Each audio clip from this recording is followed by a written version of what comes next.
Saan niyo dinala si Nina? Kung gusto mo pang makita ang anak mo, maghahanda ka ng 300 milyong piso. Pag tumawag ka ng pulis, mamamatay ang anak mo. Nasaan ang anak ko? Gusto ko makausap si Nina. Nina! Mami! Ano nangyari? Nakausap na ni Noel si Elisa. Sinabi niya na lahat ng mga pinapasabi mo. Good. Sigurado ko ba, Elisa? Sa 300? Paulit-ulit nila sinabi sa akin kanina. Gusto mong makaganti kay Elisa, hindi ba? Kailangan mamatay si Nina. Tama ka. Dapat mamatay si Nina.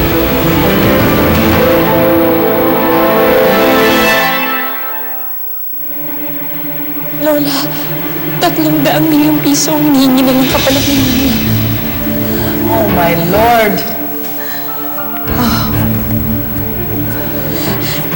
Lola, hindi ko alam anong gagawin ko.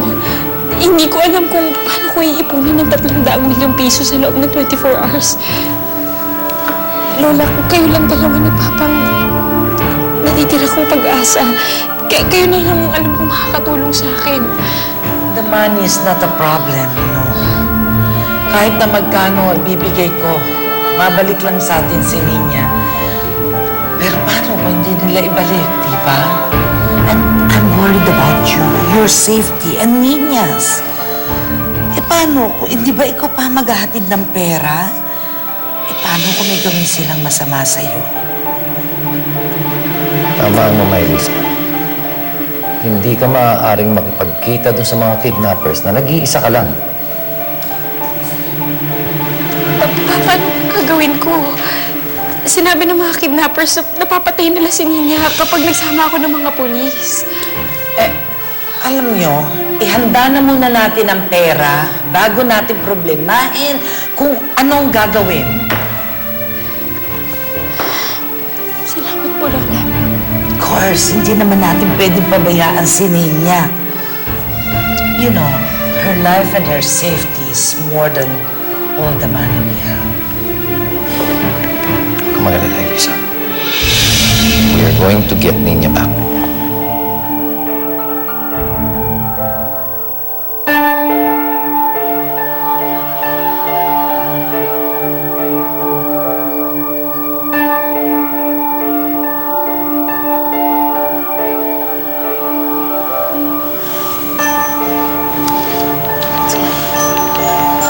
Dave, nagluto akong ginatan. Gusto mo ba?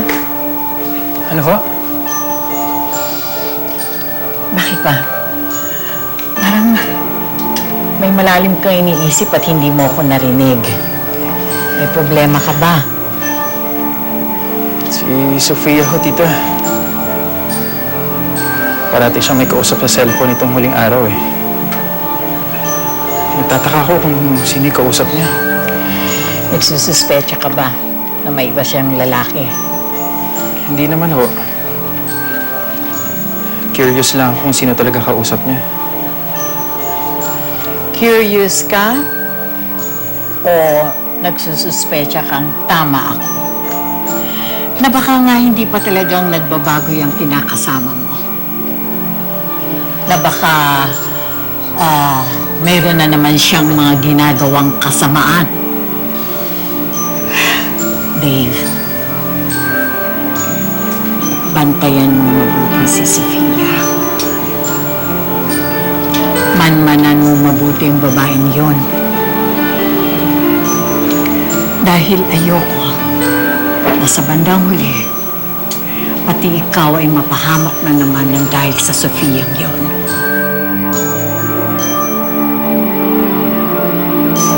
Michael, I just talked with Amanda. Anong nasa Elisa sa kanila.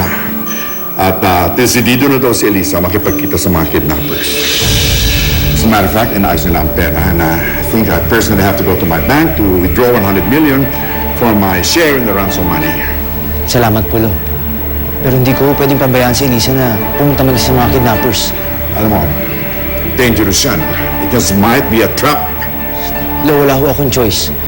Hindi ko naman pwedeng hayaan yung asawa ko. Kailangan ko siyang samahan. Okay, just hold on. You better take this with you.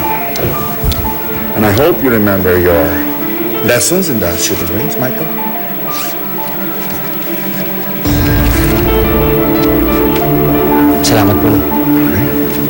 request ko. Yeah, natanggap niyo mo ba yung fax request ko? Yes. Lahat po nung perang nandiyan sa inyo, i-withdraw muna namin. Anyway, I'll be sending my assistant tomorrow. He'll be coming in the morning. May dala yung manager's check. I do hope you can accommodate him. Sige, Mr. Gonzales. Thank you very much. Henner, so nakausap mo na ang mga managers at presidente ng mga bangko. Yaman, nakausap ko na lahat. Kaya lang, sa suma ko, kukulangin pa rin yung pera natin. Aabot lang ng mga 90 million yung combined na savings natin. Well, si Ramon magbibigay ng 100 million. At kung ano man ang kulang, kunin mo na sa pondo ng mga kumpanya. Ma, hindi ko diniscuss sa inyo to kanina dahil ayokong marinig ni Elisa. Yung kukunin ko sa kumpanya na 110 million, napakalaking halaga, no? Yun lang ang pera nating liquid doon sa canning factory. At kapag kinuha ko yun, mababankrupt yung factory.